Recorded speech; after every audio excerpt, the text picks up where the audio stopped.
SGC here, we're back with a final impression on Hannibal, the TV show. Just a reminder, this was created by Brian Fuller and it's running on NBC. So, Hannibal Season 1, 13 episodes. I have to reflect on what I just said for my first impression. I really enjoyed this series, and sure, I would have felt that in the beginning, maybe episode 1 to 5 felt very TV formalic, as in like, oh, there's a killer, now we're gonna go hunt him down. Oh, now we figure out who he is. And then there's a back-to-back talk about Will Graham and Hannibal Lecter. They have to work it out, and though there is the overall arc of how Graham is going crazy and crazier, and then there's like the Abigail thing, and then there's a slight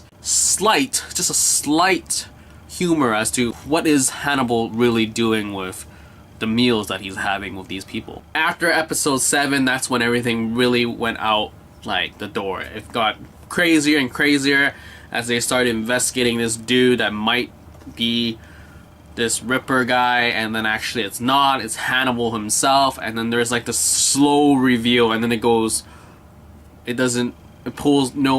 all the stops. It's like Hannibal is a killer, but yet they do it in a way that's like intriguing, and it's not just in your face, but it's just like bam bam bam bam, but it's done in a way, it's just like, you know, this is him. It's not a reveal like you knew from the very first episode that Hannibal is this crazy psychopath, but yet this reveal of him actually killing people and then preparing the meals was just really crazy too. And also the whole thing about Graham being crazy as himself, as he's losing sleep, he's losing time, he's sleepwalking. This development was also greatly appreciated, as it also went crazy too.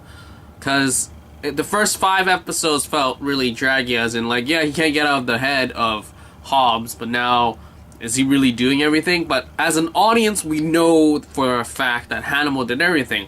But it's just so sad to see Graham to be, no, you're actually the guy that killed everybody. And that reveal, I really enjoyed how it ended also, as, you know, how Graham's sitting behind bars and Lecter's on the outside talking to him. And I was like, man, this has to have a second season because it can't end like this. And lo and behold, it was renewed for a second season of 13 episodes, which will air sometime in 2014. And I was like, no, I need more information about where is this series going.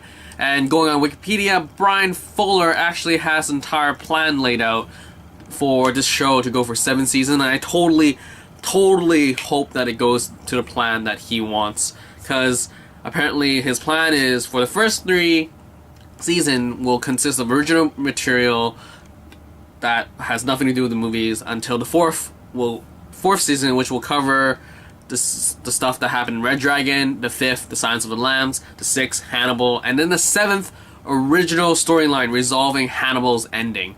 And interestingly enough, he wants to include other characters from the book series, provided that he can get the rights from the MGM, and I totally hope that can happen. I don't know, I mean, Fuller's really great that he created these 2 characters and made it work, because the Tobias dude was created because he could not secure the rights to the Silence of the Lambs characters, and it was interesting that Tobias worked, despite that he was sort of original, but not really. So I'm totally up with, like, maybe that he doesn't get the rights, but I totally wonder what's going to happen with Claire Starling, especially when it hits Silence of the Lambs and Hannibal.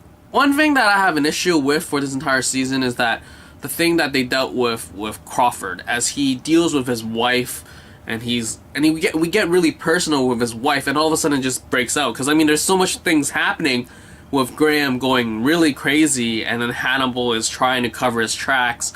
The focus is all Graham and Hannibal, but yet maybe in episodes 5, 6, 7, 8, there was still talk about Crawford and his wife, and then Crawford's wife leaves, and then she just left.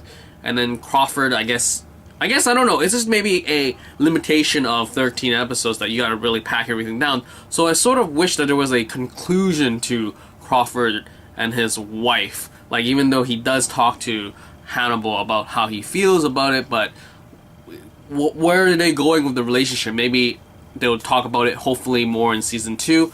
And yeah, so I totally enjoyed this season, though the first 5 episodes were kind of a drag, but I totally would recommend it if you have not seen it, but I ruined a lot of things. But just watch it if you haven't, or maybe you just want to see how it ended. I would tell you that go to episode 7 and you would be like hooked, because that's when it gets crazy, crazy, crazy. Not saying that first 5-6 episode wasn't that crazy, but it was still good. Anyway, I'm actually surprised how gory it is, despite the fact that it's on NBC, and I bet it'll be even crazier if it was on like Showtime, AMC, or HBO.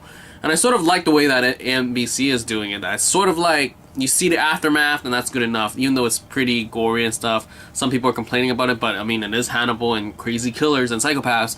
What do you expect? But anyway, that's pretty much it for this final impression. I enjoyed it. Watch it. Cannot wait for season 2. I really hope that they have a date for that soon, because I'm going to watch it and review the first impression for you guys.